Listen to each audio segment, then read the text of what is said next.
Bonjour à toutes et à tous, on va bien commencer la journée en consultant les médias italiens ce mardi. Ce qui fait les gros titres, c'est le nom du futur coach du Napoli.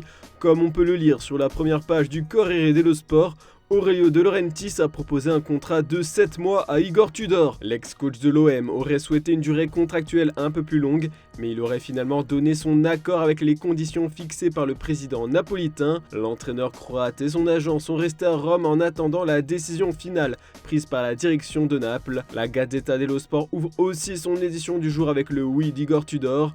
D'après le journal au papier rose, l'officialisation pourrait tomber aujourd'hui et le technicien pourrait se voir accorder une option de prolongation de contrat qui étendrait son bail jusqu'en 2025 en cas de bons résultats comme il le souhaitait dès le départ. Mais attention, selon l'édition italienne de Sky Sports, Aurelio De Laurentiis pourrait finalement changer d'avis et opter pour un autre nom. En effet, le président de Naples semble en ce moment vraiment plus tenté et déterminé à faire revenir Walter Mazzarri à Naples. Bon, en ce qui concerne Rudy Garcia, le coach licencié, il est retourné à Nice, patientant d'entendre des nouvelles en provenance de Campanie. On apprend également dans les pages intérieures du quotidien italien que l'AC Milan devrait faire une offre de transfert au LOSC en janvier pour Jonathan David. Les dirigeants milanais pensent avoir besoin d'un autre numéro 9 et comptent bien profiter de sa valeur marchande en baisse pour faire une bonne affaire en le relançant. On va continuer à parler mercato avec la une de Marca. Les feux sont au vert pour le Real Madrid en ce qui concerne le transfert d'Alphonso Davies. À en croire les informations de nos confrères espagnols, le Canadien a déjà décidé qu'il ne renouvellera pas son contrat qui prend fin en 2025 au Bayern et pense déjà au jour où il pourra porter le maillot blanc du Real. La direction sportive madrilène a déjà tout prévu.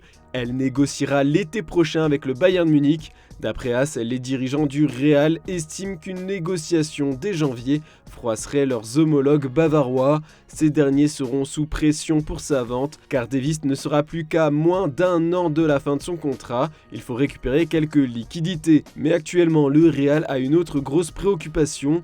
Souffrant d'une luxation de l'épaule gauche, Jude Bellingham a raté les 2 derniers matchs des Madrilènes, mais il a tout de même été appelé en sélection. Courtois, le Real Madrid a accepté de le libérer malgré la blessure qui inquiète le club. Une rechute est possible. Le staff médical a fourni toutes les informations concernant sa blessure au Free Lions avec l'espoir qu'il soit renvoyé au repos à Madrid par son équipe nationale. Mais l'Angleterre défie le Real Madrid comme le titre le journal espagnol. Bellingham pourrait participer au match contre la Macédoine du Nord lundi prochain. Un scénario qui fait grincer des dents le staff des merengues. Ils auraient préféré le voir à Valdebebas pour qu'il prépare plutôt son retour en Liga sans encombre. Et dans les pages de sport, on a le droit à un compte rendu d'une interview de Deco dans l'émission Tout Diras de Rac Uno.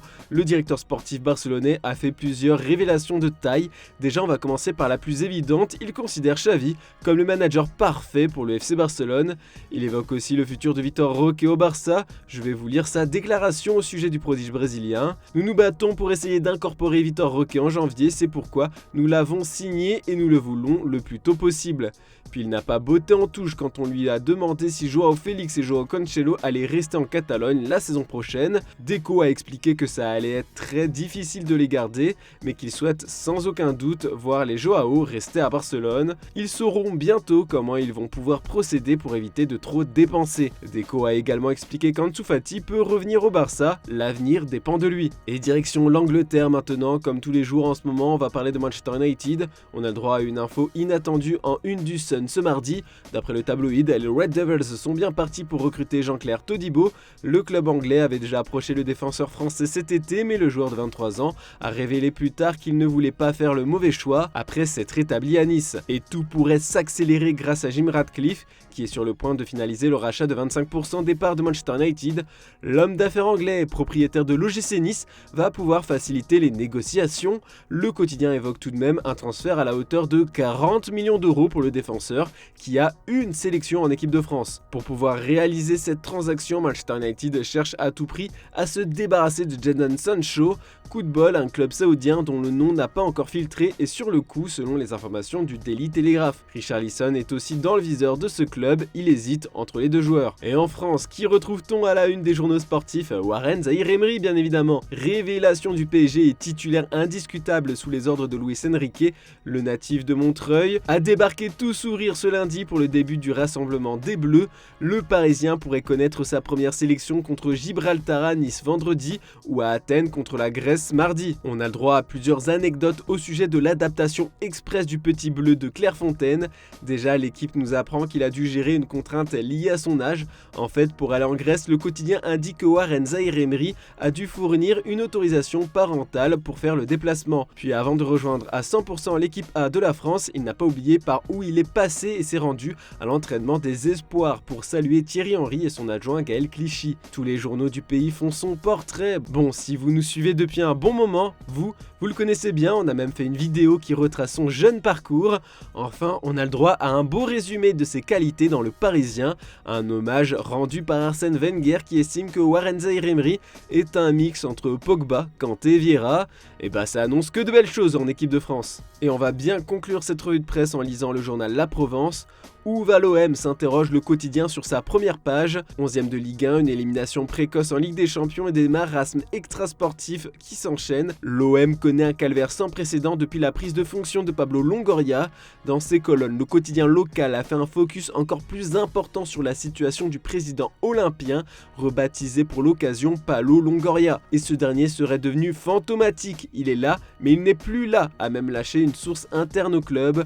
Les traces de la fameuse réunion houleuse du 18 septembre dernier avec les groupes de supporters ne s'effacent pas. Le journal affirme d'ailleurs que de nombreuses personnes, agents, salariés de l'OM, suiveurs, dressent le même constat, Longoria est porté disparu.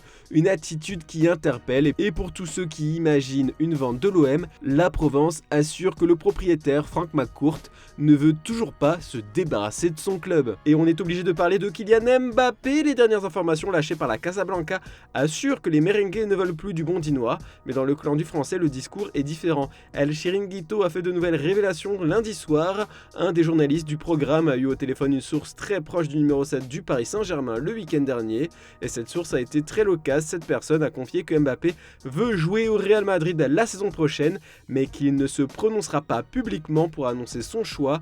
En clair, Mbappé veut aller à Madrid à tout prix, mais il sait qu'il n'y jouera jamais si l'opération ne se réalise pas à cause d'un événement indépendant de sa volonté. Voilà, c'est tout pour ce mardi. On se retrouve demain matin pour une nouvelle revue de presse. Et n'oubliez pas, le JT Foot Mercato en fin d'après-midi. Bonne journée à toutes et à tous.